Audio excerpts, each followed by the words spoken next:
오늘의 창세기의 이제 마지막 대목입니다.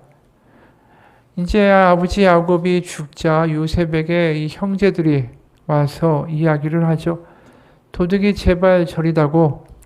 자신들이 했던 악행 때문에 요셉이 자신들이 아버지가 죽은 다음에 자신들에게 이 보복을 하지 않을까 두려웠던 거예요. 그래서 15절 요셉의 형제들이 그들의 아버지가 죽었음을 보고 말하되 요셉이 혹시 우리를 미워하여 우리가 그에게 행한 모든 악을 다 갚지나 아니할까.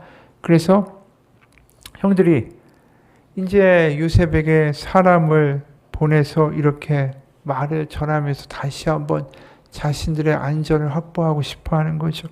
그래서 16절, 17절 보면 세 번역에서 이렇게 이제 요셉에게 누군가를 통해서 말을 전합니다. 아버지께서 돌아가시기 전에 남기신 유언이 있습니다. 아우님에게 전하라고 하시면서 너의 형들이 너에게 몹쓸 일을 저질렀지만 이제 이 아버지는 네가 형들의 허물과 죄를 용서하여 주기를 바란다 하셨습니다. 그러니 아우님은 우리 아버지께서 섬기신 그 하나님의 종들인 우리가 지은 죄를 용서하여 주시기 바랍니다. 이렇게 이야기를 하죠. 아버지의 유언까지 들먹이면서 이제 자신들을 해하지 말고 용서해 달라 이렇게 이야기를 합니다. 그리고 18절에 보면 이제 형들이 요셉 앞에 직접 나서서는 이렇게까지 간청을 하죠. 18절 그 형들이 또 친히 와서 요셉 앞에 엎드려서까지 말을 합니다. 우리는 당신의 종들입니다. 한마디로 이제 우리의 모든 생사 여탈권은 당신에게 아우에게 있으니까 이제 우리를 아버지의 유언대로 좀 용서해 줬으면 좋겠다라고 이야기를 하죠. 요셉은 자신의 마음, 자신의 어떤 돌이킴에 대해서, 자신의 어떤 신앙에 대해서 전혀 이해하지 못하는 형들이 참 답답합니다.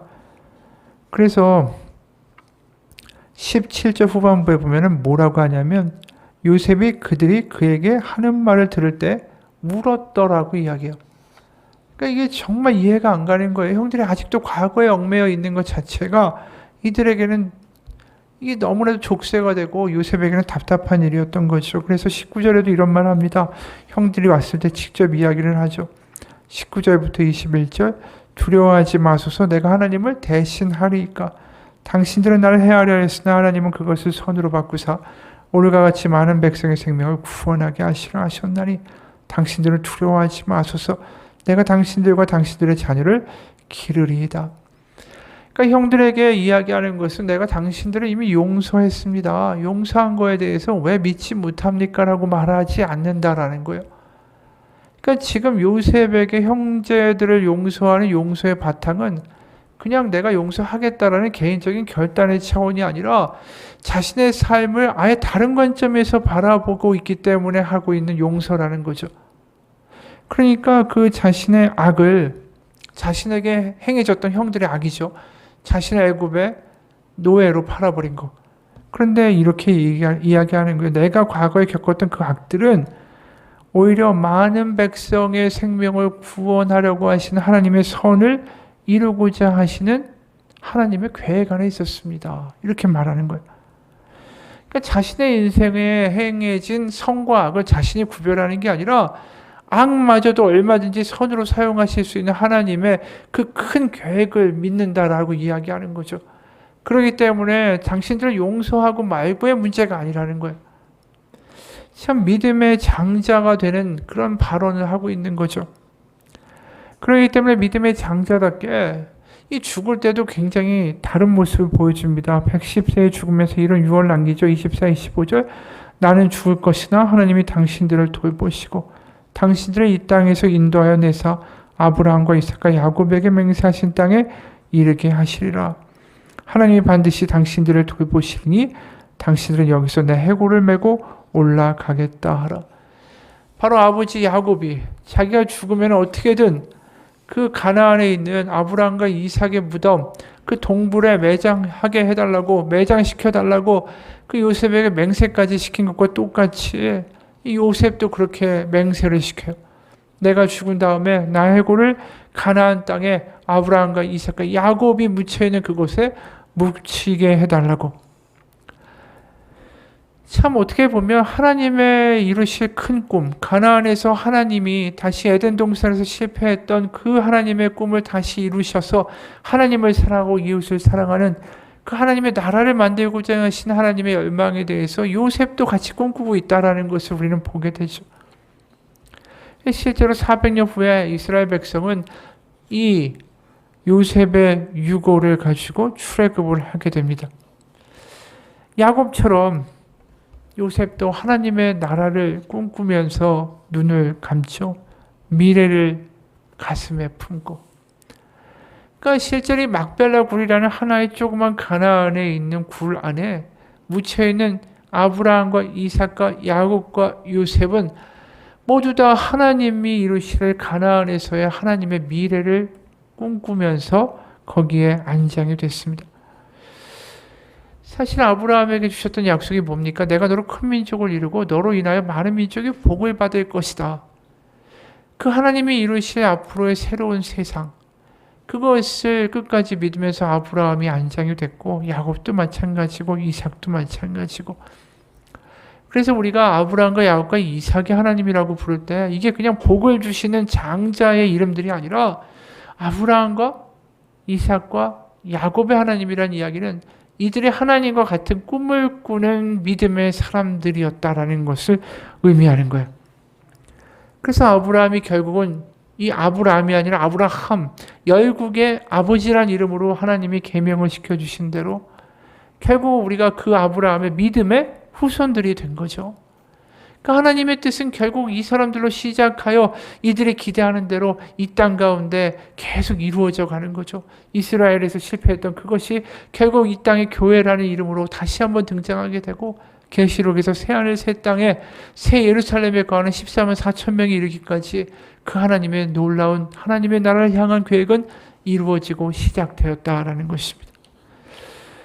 여기서 우리가 뭘 보게 되냐면 이 요셉이 특히 한 말에서 우리가 인상 깊게 볼 수 있는 게 있어요. 하나님이 악을 선으로 바꾸셨다라는 거죠. 당신들은 나에게 악을 행하였으나 하나님이 그것을 선으로 바꾸사 많은 민족, 많은 생명을 구원하려 하셨다라고 이야기할 때 분명히 에덴 동산에서 선악과를 따먹은 아담과 하와의 모습과는 완전히 다른 모습을 보여준다라는 것을 우리가 보게 됩니다. 창세기 3장에서 선악과를 먹을 때 이 선악과를 따먹으면서 이 아담과 하와가 뭘 자신했습니까? 자신들이 선악을 판단하는 주체가 되겠다고 해서 선악과를 따먹은 거 아닙니까? 창세기 3장 4절과 6절까지 보면 이렇게 나옵니다. 뱀이 여자에게 이르되 너희가 결코 죽지 아니하리라. 너희가 그것을 선악과를 먹는 날에는 너희 눈이 밝아져 하나님과 같이 되어 선악을 알 줄 하나님이 아심이니라. 여자가 그 나무를 본즉 먹음직도 하고 보암직도 하고 지혜롭게 할 만큼 탐스럽기도 한 나무인지라. 여자가 그 열매를 따먹고 자기와 함께 있는 남편에게도 주매 그가 먹은지라. 이 뱀의 말의 핵심은 뭡니까? 선악과를 먹으면 하나님처럼 눈이 밝아져서 너희들이 선악을 구별할 수 있는 주체가 될 것이다 라는 것이었어요. 거기에 홀라당 넘어가서 선악과를 먹은 거죠. 근데 오늘 요셉은 뭐라고 말합니까? 20절 당신들은 나를 해하려 하였으나, 여기 해하다라는 말 자체가 원래 원어로 보면 악을 계획했다라고 번역할 수 있어요. 그것을 하나님이 선으로 바꾸셨다. 그러니까 악을 선으로 바꾸셨다라고 요셉은 이야기하는 거예요. 그래서 요셉은 선악을 판별하고자 하는 생각이 없어요. 왜요? 악도 선이 되고 선도 악이 될 수 있다는 것을 요셉은 지금 말하고 있기 때문입니다. 다시 말해서 선악의 주체가 내가 아니다라는 이야기를 요셉은 간접적으로 하고 있는 거예요. 그러니까 선악과를 따먹은 아담과 하와의 실패가 지금 요셉에서 역전되고 있는 것을 우리가 본다라는 거죠. 여러분, 우리도 마찬가지예요. 우리도 어느 순간에 선악을 구별할 때가 참 많아요. 나한테 득이 되고 나를 기분 좋게 하고 나를 뭔가 인정받게 하고 내가 더 높아지게 하고 내가 좀 더 뿌듯한 감정을 느끼게 해주는 그 어떤 것도 나에게는 선일 수 있어요. 그 선악의 기준이 굉장히 주관적이라는 것입니다. 나를 힘들게 하고 나를 지치게 하고 나를 아프게 하는 건 다 악이라고 생각해요. 모든 판정의 기준은 나에게 있습니다. 그렇기 때문에 그게 선악과를 따먹은 아담과 하와의 모습과 다를 바가 없다라는 거죠. 여러분, 우리가 좋아하고 기뻐한다고 해서 그게 다 선입니까? 아닐 수 있다라는 거죠. 누가복음 12장 16절부터 21절의 말씀이요. 또 비유로 그들에게 말하여 이르시되 한 부자가 그 밭에 소출이 풍성하매 심중에 생각하여 이르되 내가 곡식을 쌓아둘 곳이 없으니 어찌할까 하고 또 이르되 내가 이렇게 하리라 내 곡관을 헐고 더 크게 짓고 내 모든 곡식과 물건을 거기 쌓아두리라. 또 내가 내 영혼에게 이르되 영혼아 여러 해 쓸 물건을 많이 쌓아두었으니 평안히 쉬고 먹고 마시고 즐거워하자 하리라 하되 하나님을 이르시되 어리석은 자여 오늘 밤에 너의 영혼을 도로 찾으리니 그러면 내 준비한 것이 누구의 것이 되겠느냐 하셨으니 자기를 위해 재물을 쌓아두고 하나님께 대하여 부여하지 못한 자가 이와 같으니라. 이 비유에서 보면 이 부자는 뭐라고 말하냐면 다 1인칭이에요. 야, 내가 곡식 쌓아둘 곳이 없네. 내가 이렇게 해야지. 내 곡간을 더 크게 짓고 내 모든 곡식과 물건을 거기 쌓아둬야겠다. 내가 내 영혼한테 말하는데 이제 평안히 쉬어야겠다. 여기에서 모든 것을 판별하는 주체는 나예요. 마치 우리가 은행에다가 돈을 이만큼 쌓아두고 야 이제 나 평생 먹고 지낼 돈이 가득하다. 이제 아무것도 하지 말고 놀며 즐기면서 펑펑 쓰면서 살아야겠다. 그거랑 뭐가 다르겠어요? 그런데 오늘 비유에서 20절에서 이렇게 말씀하시죠. 하나님을 이르시되 어리석은 자여 오늘 밤에 너의 영혼을 도로 찾으리니 그러면 너의 준비한 것이 누구의 것이 되겠느냐. 부자에겐 분명히 쌓아놓는 게 선이에요. 근데 하나님이 볼 때는 한심한 짓이라는 거예요. 그게. 왜요? 그날 밤에 죽어버리면 그게 과연 누구의 것이 되겠냐는 거죠. 그리고 그날까지 그 재산을 쌓아 놓으려고 행했던 수많은 악들이 있을 거 아니에요. 나쁜 짓도 했겠죠. 그런 것에 대해서 뭐 하나 돌이킬 시간도 없이 결국 쌓아놓고 죽어버리는 그 행동 자체가 하나님 보실 때는 한심한 것뿐 아니라 악한 거죠. 결국 자신이 보는 선이 하나님 앞에서는 빈털터리가 돼서 서게 되는 악이 돼버리는 거예요. 여러분, 우리는 내일 일을 알지 못하고요. 한 달 일도 몰라요. 1년 후의 일도 모릅니다. 우리가 어떻게 선악을 판별할 수 있는 주체가 되겠어요? 선악을 판별할 수 있는 것은 오직 하나님뿐이죠. 그런데 우리는 우리의 시각을 항상 중요시합니다. 내가 볼 때 이게 선이고 이게 악이니까 하나님 선이 이루어지게 해달라고, 저 악한 자는 벌받게 해달라고 계속 그렇게 내 자리에서 내 기준에서 다 정해놓고 하나님한테 그렇게 해달라고만 기도해요. 하지만 여러분, 선악은 내가 판별할 수 있는 게 아닙니다. 우리는 내일 일도 모르는 사람이기 때문이죠.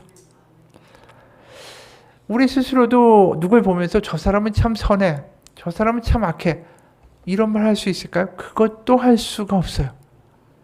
미국의 랭던 길키라는 미국 사람이 있는데 산동 수용소라는 자기 회고록을 썼습니다. 거기에 제2차 세계대전 당시에 중국의 포로 수용소에 갇혔던 일화를 소개합니다. 성탄절이 지난 어느 날 미국 적십자에서 보낸 선물이 수용소에 배달되었다. 선물 꾸러미는 모두 1,550개였고 포로들은 1,450명이었다. 수용소 측은 모든 포로에게 한 꾸러미씩 나눠주고 미국인 포로 200명에게는 반 꾸러미씩 더 주기로 하였다. 그렇죠. 남는 100개를 200명한테 반씩 쪼개서 다 주겠다라고 한 거예요. 그러자 미국인 포로들이 수용소 측에 강력하게 항의를 했다. 이건 미국 적십자사에서 보낸 선물이니까 다른 나라 사람들한테 주지 말고 미국인 포로들에게만 7개 반씩 분배해달라고 요구한 것이다. 이것을 알게 된 다른 나라의 포로들은 이 미국인 포로들에게 분노하기 시작했다. 랭던 게이키는 이 일화를 소개하면서 이렇게 말했다. 누가 미국인인지 영국인인지 백인인지 흑인인지 유대인인지 인디언인지 그런 것들에 대해서는 새카맣게 있고 우린 다 포로라고 우리 서로 의지하자고 살아가던 그 공동체가 하루아침에 붕괴되고 하루아침에 적대적인 민족주의 집단으로 완전히 갈갈이 쪼개졌다. 근데 정말 역설적인 것은 그 사건이 바로 크리스마스 성탄절 선물 때문에 일어난 것이라는 사실이다. 생명을 주는 막대한 양의 음식 꾸러미가 수용소 중앙에 놓여있는 반면에 인간의 갈등과 악이라는 돌풍이 그 주위를 소용돌이 치고 있었다. 그러니까 포로로 잡혀가지고 서로 고생하니까 서로 막 보살펴주고 부둥켜 안고 위로해주고 그러다가 우리 형제라고 이야기하다가 갑자기 선물 하나 딱 던져지니까 하루아침에 그렇게 쪼개지는 그런 관계가 돼버리더라는 거예요. 하루아침에 어제만 해도 형제 이러다가 그 다음날 원수가 돼버리는 거죠. 여러분, 인간이 선하다 악하다라는 것을 스스로 말할 수 있을까요? 우리가 선하다 악하다 누굴 평가할 수 있는 존재가 아니에요. 하루아침에 뒤집히듯이 바뀔 수 있는 인간이 우리이기 때문에 누군가 그런 말을 합니다. 인간에게 있어서 선과 악까지의 거리는 겨우 한 걸음밖에는 차이가 나지 않는다.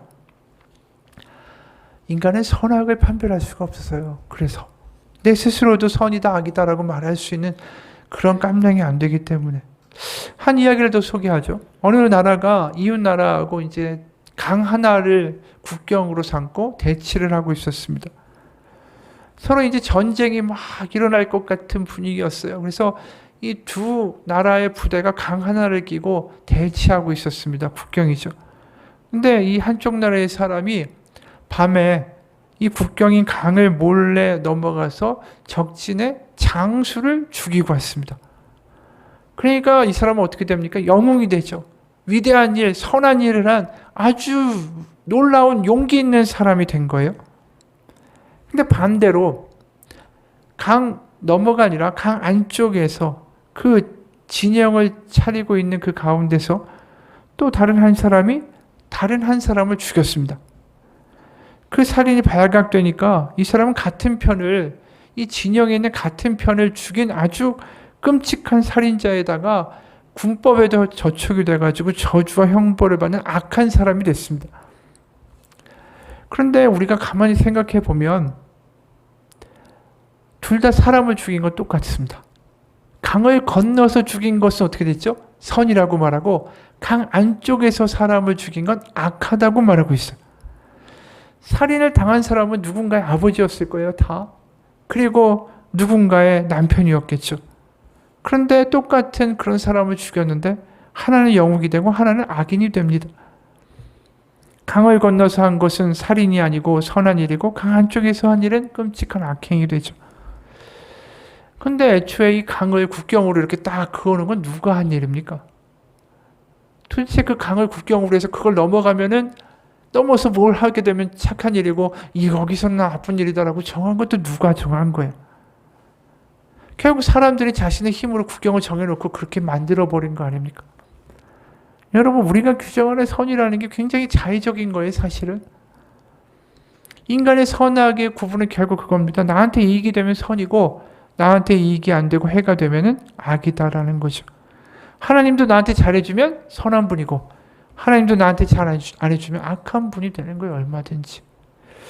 실제로 누가복음 18장 이런 일이 나타납니다. 18장 18절 어떤 관리가 물어 이르되 선한 선생님이여 내가 무엇을 하여야 영생을 얻으리이까? 예수께서 이르시되 네가 어찌하여 나를 선하다 일컫느냐? 하나님 한 분 외에는 선한 이가 없느니라.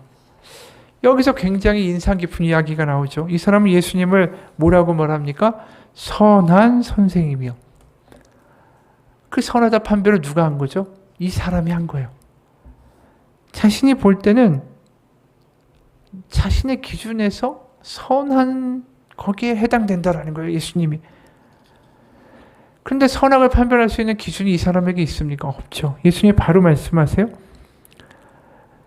네가 어찌하여 나를 선하다 일컫느냐? 하나님 한 분 외에는 선한 이가 없느니라. 이 말은 뭡니까? 선악을 구별하실 수 있는 그 기준을 가지고 계신 분은 오직 하나님밖에 없다라는 거죠. 당신이 아니라는 거예요.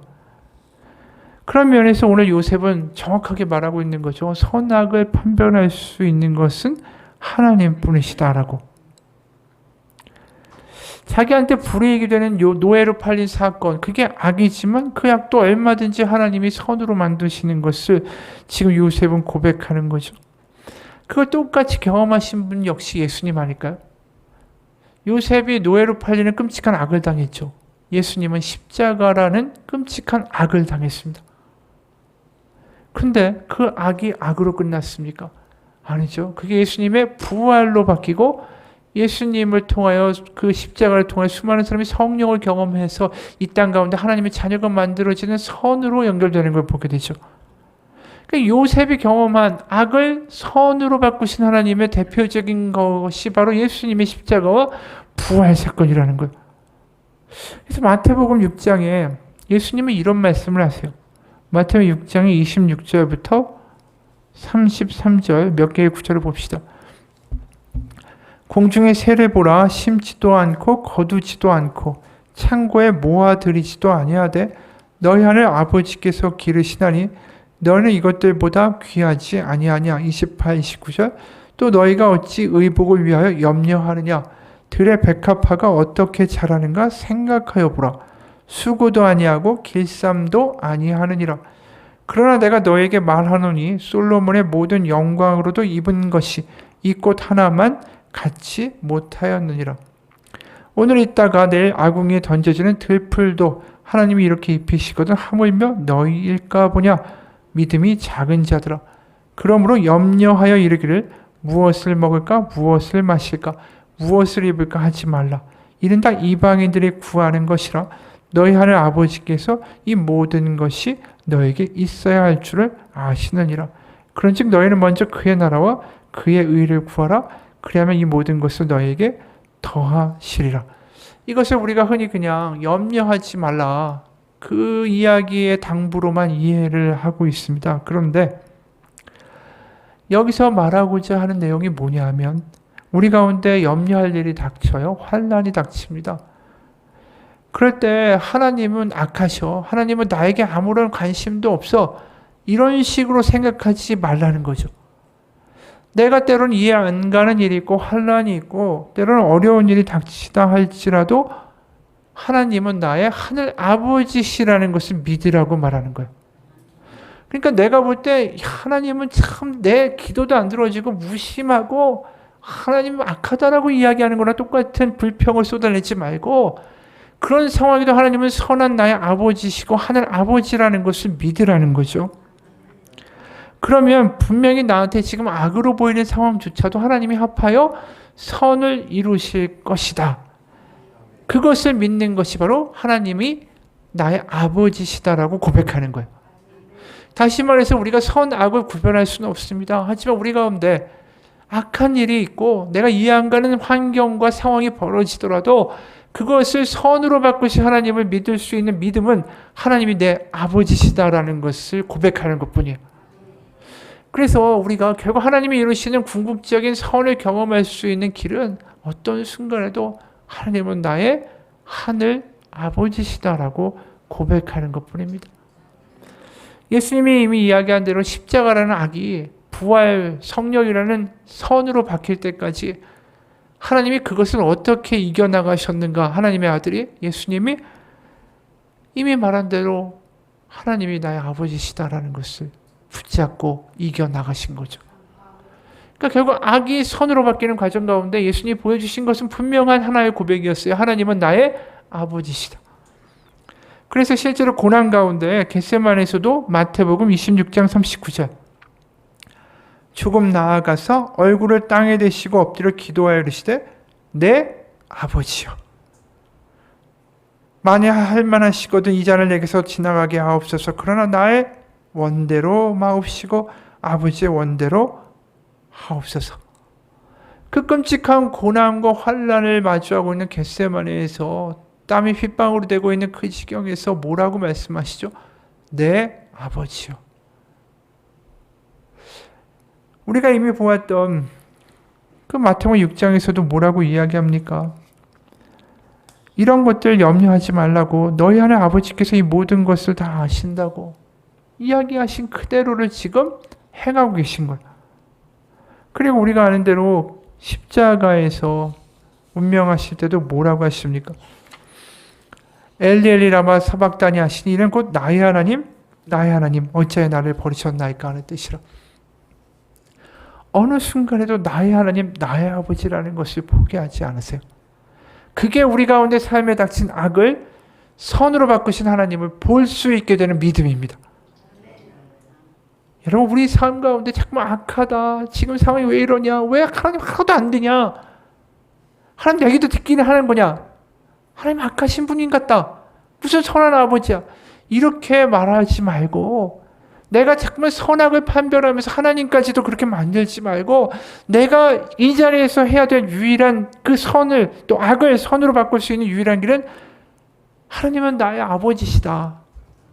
하나님은 나를 향한 선한 뜻을 갖고 계신 선한 아버지시다라는 것을 믿고 붙들고 나아가는 것뿐입니다. 그게 우리가 악을 선으로 바꿀 수 있는 길이에요. 그러면 결국 다 지나가겠죠. 그게 요셉이 우리에게 말하고 있는 겁니다. 불평하지 말라고. 여러분 광야에서 이스라엘 백성들이 40년을 결국은 쫄딱 망하게 되죠. 그러다가 출애굽 1세대가 다 죽어서 도태하게 됩니다. 그들이 망했던 이유가 뭐예요? 불평했기 때문이에요.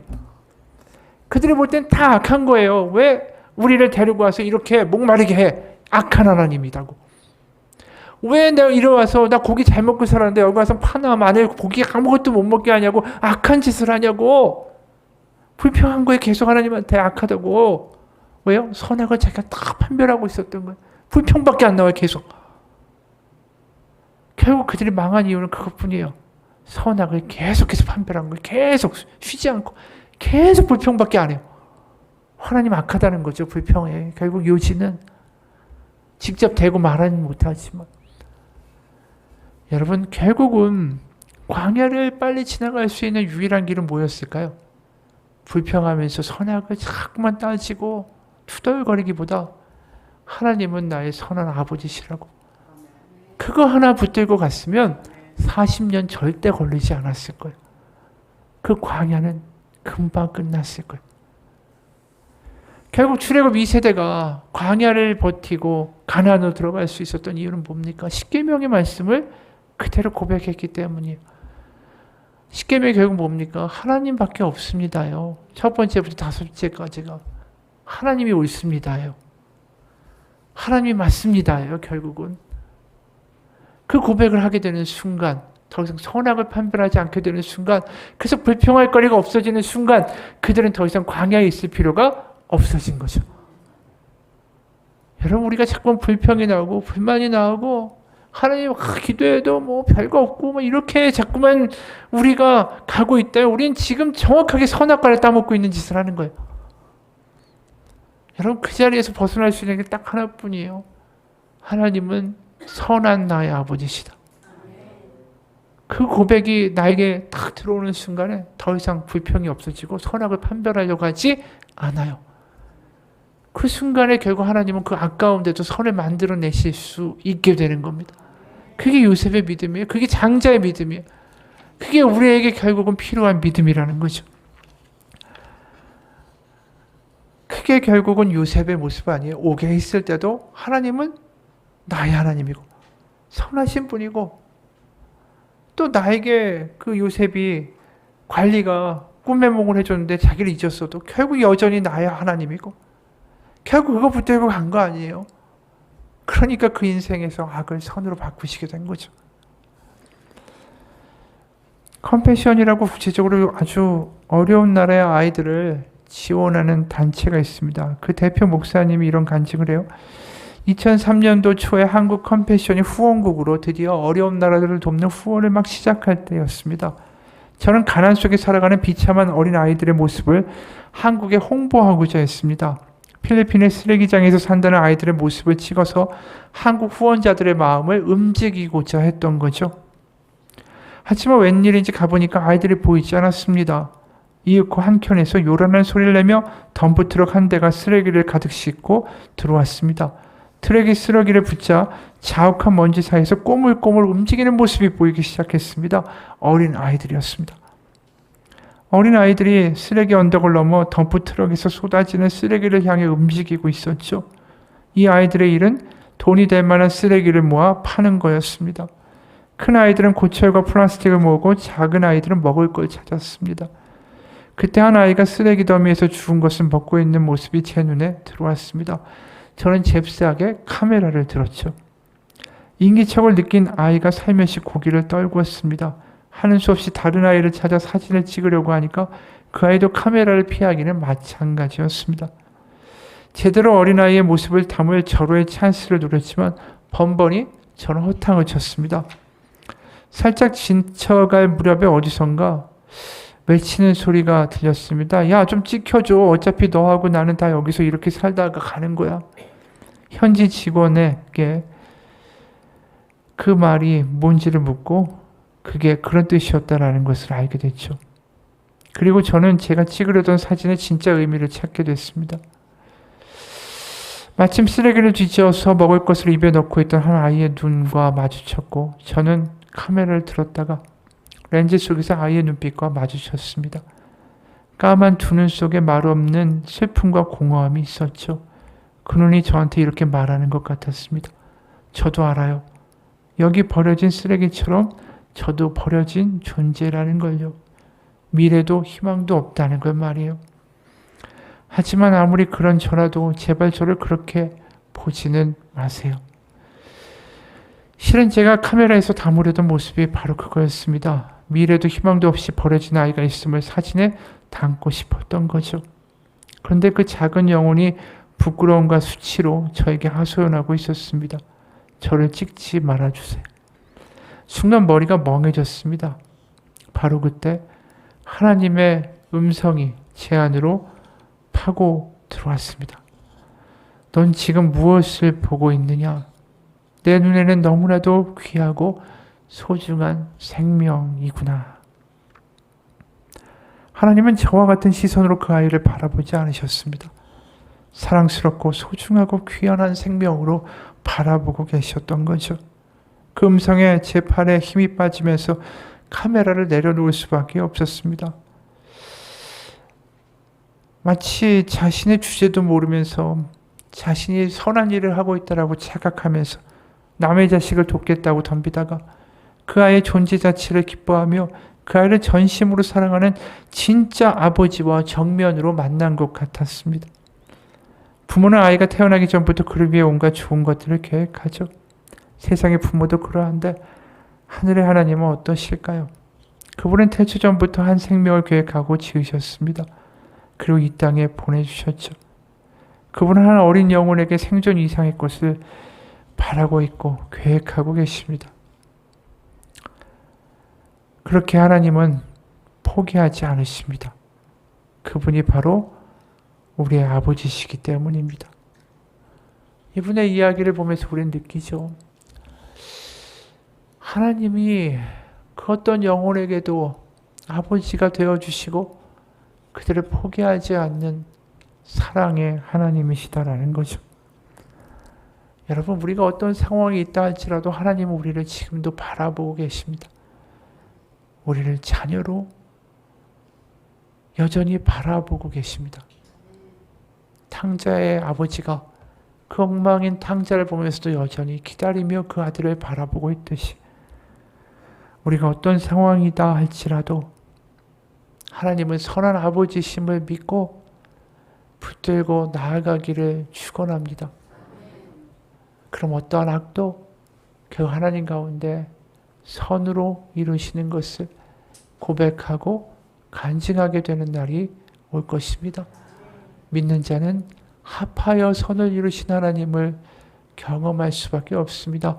하나님 우리의 선한 아버지시기 때문입니다. 같이 기도하겠습니다. 하나님, 어느 순간 우리는 불평하고 따지기 시작하고 하나님한테 투덜거리기 시작합니다. 내가 선악을 판별하고 있기 때문입니다. 하나님, 우리는 판별할 수 있는 자리에 설 주제가 아닙니다. 우리는 아무것도 모릅니다. 그저 내가 아는 것, 하나님은 믿는 자를 결코 외면하지 아니하시는 우리의 선한 아버지시라는 것, 그것 하나만을 우리는 분명히 압니다. 하나님 지금 상황이 불평하고 따지고 하나님 왜 그러냐고 말하기 전에 우리 영혼에게 선포하며 붙들며 오늘 하루를 살아가기 소원합니다. 하나님은 나의 선한 아버지십니다. 그 고백을 가지고 하루를 시작하고 그 고백을 가지고 하루를 마무리할 때 어느 순간 우리 세상 가운데 우리를 둘러쌌던 악들도 하나님 가운데 선으로 바뀌어 있음을 보게 될 거라고 믿습니다. 하나님 이끌어 주옵소서. 우리는 선한 아버지를 따라가겠습니다. 예수 그리스도 이름 받들어 기도합니다. 아멘.